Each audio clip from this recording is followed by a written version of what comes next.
ڈرامے کے next episode میں آپ لوگ دیکھیں گے کہ انابیہ جسے نہ تو اپنے ماں باپ کی عزت کی کوئی پرواہ ہے اور نہ ہی اپنے کردار پر کیچڑ اچھلنے کی۔ انابیہ جو نمرہ کو اپنے ساتھ شاویز کے کمرے میں بہانے سے لے جاتی ہے یہ کہہ کر کہ تمہیں شاویز سے ملاقات کرنی چاہیے۔ نمرہ کو شاویز کے کمرے سے باہر نکالنے دینے کے بعد انابیہ شاویز کا کمرہ اندر سے لاک کر دیتی ہے اور یہ بات شاویز کو بالکل بھی پسند نہیں آتی۔ شاویز جو کہ انابیہ سے کہتا ہے کہ تم آخرکار یہ کیا کرنے کی کوشش کر رہی ہو، تم بہت اچھے طریقے سے جانتی ہو کہ کمرے کے باہر میری ماما اور نمرہ دونوں ہیں، تم میرے کمرے کی کنڈی کیوں لگا رہی ہو؟ اس بات پر جب انابیہ کوئی بھی جواب نہیں دیتی تو شاویز انابیہ سے کہتا ہے کہ تم بہت خطرناک ہو۔ انابیہ جو کہ شاویز کو جواب دیتی ہے اور کہتی ہے کہ ہاں خطرناک تو میں ہوں اور تمہیں فکر کرنے کی بالکل بھی ضرورت نہیں ہے، کسی کو کچھ بھی معلوم نہیں ہوگا، میں جا رہی ہوں یہاں سے، ریلیکس ہو جاؤ۔ دوسری طرف خالدہ جو کہ مریم کو اس کی اوقات یاد دلانے کی کوشش کرتی ہے اور کہتی ہے کہ جس تھالی میں تم کھاتی ہو اسی میں چھید کرتی ہو، تمہیں شرم نہیں آتی؟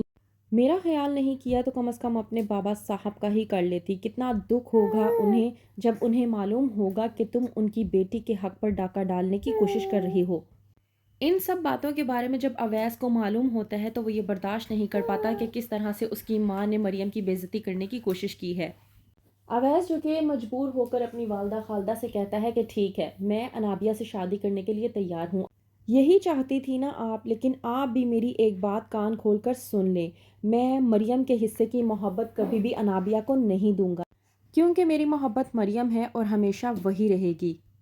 دوسری طرف میلاد سے واپسی پر انابیہ آتی ہے اور آ کر مریم سے کہتی ہے کہ سلطانہ آنٹی تم سے قرآن پاک پڑھنا سیکھنا چاہتی ہیں۔ مریم سمجھ جاتی ہے، کہتی ہے کہ میں تمہیں ایک بات بتا دوں، مجھے سلطانہ آنٹی کو قرآن پاک پڑھانے اور سکھانے میں کوئی مسئلہ نہیں ہے،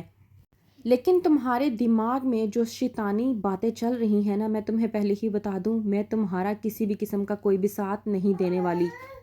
اور نہ ہی تمہیں خود کا استعمال کرنے دوں گی۔ یہ میری زندگی ہے اور مجھے بہت اچھے طریقے سے پتہ ہے کہ مجھے اپنی زندگی کے ساتھ کیا کرنا ہے، میری زندگی میں مداخلت جتنی کم ہو سکے اتنی ہی کم کرو تو تمہارے لیے بہتر ہوگا۔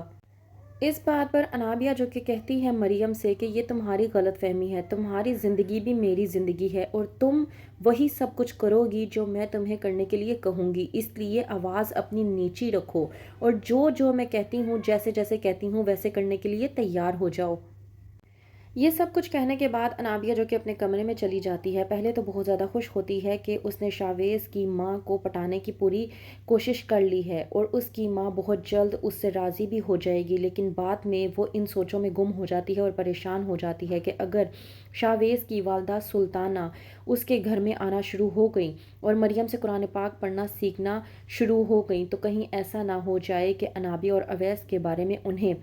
بہت سی معلومات حاصل ہو جائیں، اور اگر وہ اس کے گھر میں آ گئیں تو کہیں ایسا نہ ہو جائے کہ انابیہ کے رویے کے بارے میں اور انابیہ جو کچھ بھی کرتی ہے ان سب کے بارے میں سلطانہ کو معلوم ہو جائے۔ کہتی ہے انابیہ کہ یہ سب کچھ میں اتنی جلدی ان کے سامنے نہیں کھولنے والی، کیونکہ یہ سب کچھ وقت آنے پر ہی میں ان کے سامنے لانا چاہتی تھی۔ اگر وہ میرے گھر پر آئیں اور مریم سے ان کی ملاقات ہونے کے بعد وہ میرے گھر پر روز آنا شروع ہو گئیں تو میرا تو پلان پوری طرح سے خراب ہو جائے گا اور میں اپنے پلان کو اس طرح سے خراب نہیں ہونے دینا چاہتی۔ تو آخرکار کیا چل رہا ہے انابیہ کے دل و دماغ میں اور کون سی نئی چال چل کے وہ سلطانہ کو راضی کرنا چاہتی ہے اپنے اور شاویز کے رشتے کے لیے؟ کیا کر پائے گی انابیہ شاویز سے شادی؟ کیا ہوگا آگے؟ مزید جاننے کے لیے دیکھتے رہیے ڈرامہ سیریل ابلیس۔